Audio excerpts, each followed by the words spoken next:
দেশের রাজনীতিতে আলোচিত নাম জাসদের একাংশের সভাপতি হাসানুল হক ইনু। আওয়ামী লীগের দয়ায় নৌকা প্রতীক নিয়ে কুষ্টিয়ার ভেড়ামারা থেকে টানা 3 বার সংসদ সদস্য ছিলেন তিনি। ছিলেন 2 দফায় তথ্যমন্ত্রীর দায়িত্বে। সবশেষ 7 জানুয়ারির নির্বাচনে নৌকা প্রতীক নিয়েও পরাজিত আওয়ামী লীগেরই স্বতন্ত্র প্রার্থীর কাছে।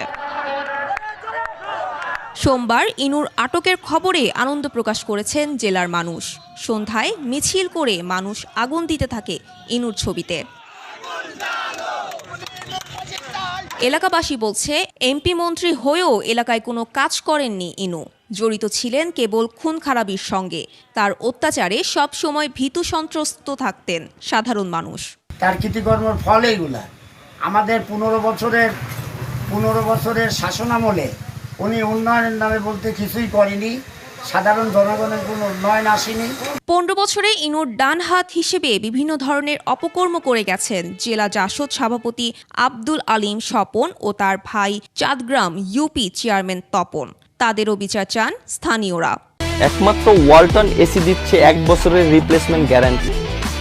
এই হাসানুল হক ইনুর গণবাহিনী এবং মানুষের পর অত্যাচার করেছে। এই দলের গরমে এবং দলের প্রভাব খাটা বহুত টাকার মালিক। এই টাকা কোথায় থেকে আসলো? এই টাকা তাদের কোনো বাইরের কোনো ইনকাম সোর্স নাই, তাদের কোনো বাইরে কোনো ছেলে বিদেশে নাই, তারা কোনো চাকরি বাকরি করে না, তারা কোনো ব্যবসা বাণিজ্য করে না। বিএনপি নেতারা বলছেন, হাসানুল হক ইনু পতিত স্বৈরাচার হাসিনার প্রধান দোসর।